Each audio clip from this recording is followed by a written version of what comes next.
अगर आप इस स्टोरी अर्थात कहानी को फील करना चाहते हैं तो कृपया ईयरफोन और हेडफोन का यूज करें। चलिए शुरू करते हैं।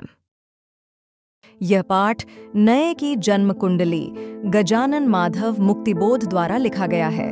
इसमें लेखक ने बड़े सरल ढंग से यह बताया है कि समय बदल रहा है और इन बदलावों को समझना और अपनाना बहुत जरूरी है।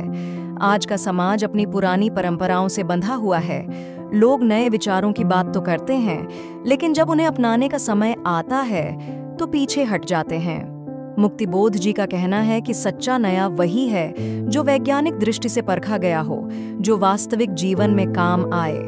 लेखक समझाते हैं कि धर्म, राजनीति, संस्कृति और साहित्य में आए परिवर्तन से ही व्यक्ति और समाज की नई चेतना पैदा होती है। नया तभी टिकता है जब उसे पूरी तरह से समझा और अपनाया जाए। लेकिन हमारी स्थिति यह है कि हम नए शब्द बोलते हैं, नई पुकार लगाते हैं, पर असल में हमें यह मालूम ही नहीं होता कि नया क्या है। क्या नया अर्थ और मूल्य है? क्या नया मनुष्य है? क्या नई सोच है? जब यह साफ नहीं होता तो नया अधूरा रह जाता है और मिट जाता है। मुक्तिबोध जी कहते हैं कि नया सिर्फ कहने या सोचने की चीज नहीं है, बल्कि उसे जीना पड़ता है। अगर हम सिर्फ बदलाव की बात करें और सवालों के सही उत्तर न खोजें तो नया कभी स्थायी नहीं हो सकता। इसलिए हमें अपने धर्म और दर्शन पर गहराई से विचार करना होगा और जीवन में नए को सही रूप से अपनाना होगा। यह संसार का नियम है कि जो बीत चुका है वह वापस नहीं आता। पुरानी बातें, विचार और परंपराएं आज भी हमारे आसपास मौजूद हैं, लेकिन वे सिर्फ अवशेष के रूप में बची हुई हैं। समय निरंतर बदल रहा है और इसके साथ ही नए विचार, नई परंपराएं और नए जीवन मूल्य जन्म ले रहे हैं। ये नया पुराने को पूरी तरह से हटाकर नहीं आता, बल्कि अपनी अलग जगह बना लेता है। यही कारण है कि पुराना अपने अस्तित्व के लिए बेचैन होता है और नए का विरोध करता है। इस प्रकार पुराना और नया आपस में टकराने लगते हैं। इसी संदर्भ में लेखक धर्म का उदाहरण देते हैं। धर्म हमारी संस्कृति की नींव है और लोगों की उस पर गहरी आस्था रही है। लेकिन आज की पीढ़ी वैज्ञानिक सोच के साथ आगे बढ़ रही है। यह पीढ़ी धर्म को नकारती है, फिर भी चूंकि धर्म हमारी संस्कृति का आधार है, इसलिए इसे पूरी तरह से हटाना संभव नहीं है। व्यवहार में हम हर बात को विज्ञान की कसौटी पर परखना चाहते हैं, लेकिन कई बातें ऐसी होती हैं जिनका उत्तर हमें विज्ञान से नहीं मिलता। ऐसे समय में हम उन बातों को धर्म के क्षेत्र में डालकर छोड़ देते हैं। स्थिति यह भी है कि हमने धार्मिक परंपराओं की गहरी आस्था तो छोड़ दी है, किंतु वैज्ञानिक सोच का सही उपयोग करना भी अभी तक नहीं सीखा है। इसका परिणाम यह है कि दोनों दृष्टिकोण आपस में टकरा जाते हैं और हमें स्पष्ट उत्तर नहीं मिलता। अधिकतर यह स्थिति शिक्षित परिवारों में देखने को मिलती है।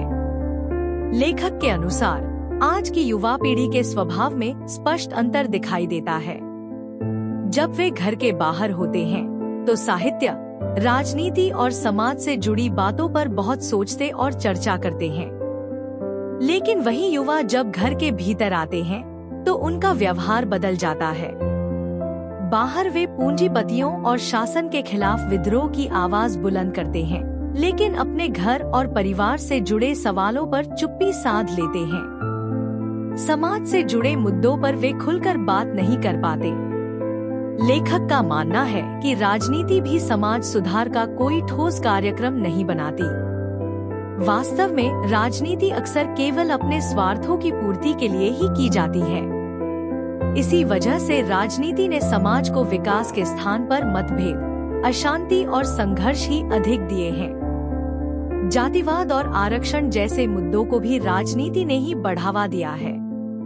यदि राजनीति ने वास्तव में देश के विकास की दिशा में काम किया होता तो भारत की तस्वीर आज अलग होती। लेखक इस बदलाव को परिवार से भी जोड़ते हैं। पिछले 20 वर्षों में भारत जैसे देश में संयुक्त परिवारों का धीरे धीरे टूटना और समाप्त होना एक बहुत चिंताजनक परिवर्तन है।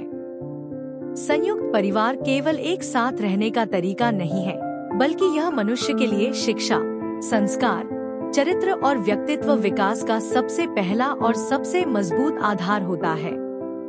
आज जब संयुक्त परिवार बिखर रहे हैं, तो इसके नकारात्मक परिणाम हमारे आसपास स्पष्ट दिखाई दे रहे हैं। इससे केवल व्यक्ति ही नहीं, समाज और पूरा देश भी नुकसान उठा रहा है। लेखक बताते हैं कि अब तक साहित्य और राजनीति ऐसा कोई साधन नहीं ला पाए हैं जिससे इस विघटन को रोका जा सके। यही कारण है कि संयुक्त परिवार निरंतर समाप्त हो रहे हैं और इसके परिणाम हमारे समाज और राष्ट्र दोनों को झेलने पड़ेंगे। इस पाठ में लेखक व्यक्ति को असाधारण मानता था। उसके पीछे कारण था।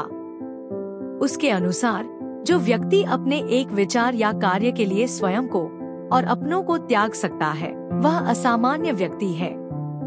वह अपने मन से निकलने वाले उग्र आदेशों को निभाने का मनोबल रखता है। ऐसा प्रायः साधारण लोग कर नहीं पाते हैं। वह सांसारिक समझौते करते हैं और एक ही परिपाटी में जीवन बीता देते हैं। ऐसा व्यक्ति ही असामान्य होता है। इसमें लेखक ने दो मित्रों के स्वभाव और उनके समय के साथ बदलने वाले व्यवहार को बताया है, जो आज के आधुनिक समय में होता आ रहा है। प्रस्तुत पाठ में मुक्तिबोध जी स्वयं और मित्र के बीच के अंतर को भी बताया है। मित्र सांसारिक खुशियों से दूर हो जाता है। हमेशा असफलता मिलने के कारण उसके व्यवहार में निर्दयता और क्रूरता आ जाता है, लेकिन लेखक शांत और अच्छे आचरण वाला होता है, जिसे दूसरों को खुश करना अच्छा लगता है। लेकिन मित्र बिल्कुल अलग होता है। इसमें सामाजिक व्यवस्था और परिवार के महत्व के बारे में बताया गया है। अगर आपको वीडियो अर्थार्थ कहानी को सुनने में फील आई हो तो वीडियो को लाइक और चैनल को सब्सक्राइब करें। मिलते हैं अगले वीडियो में किसी अगले कहानी के साथ। तब तक के लिए प्रणाम।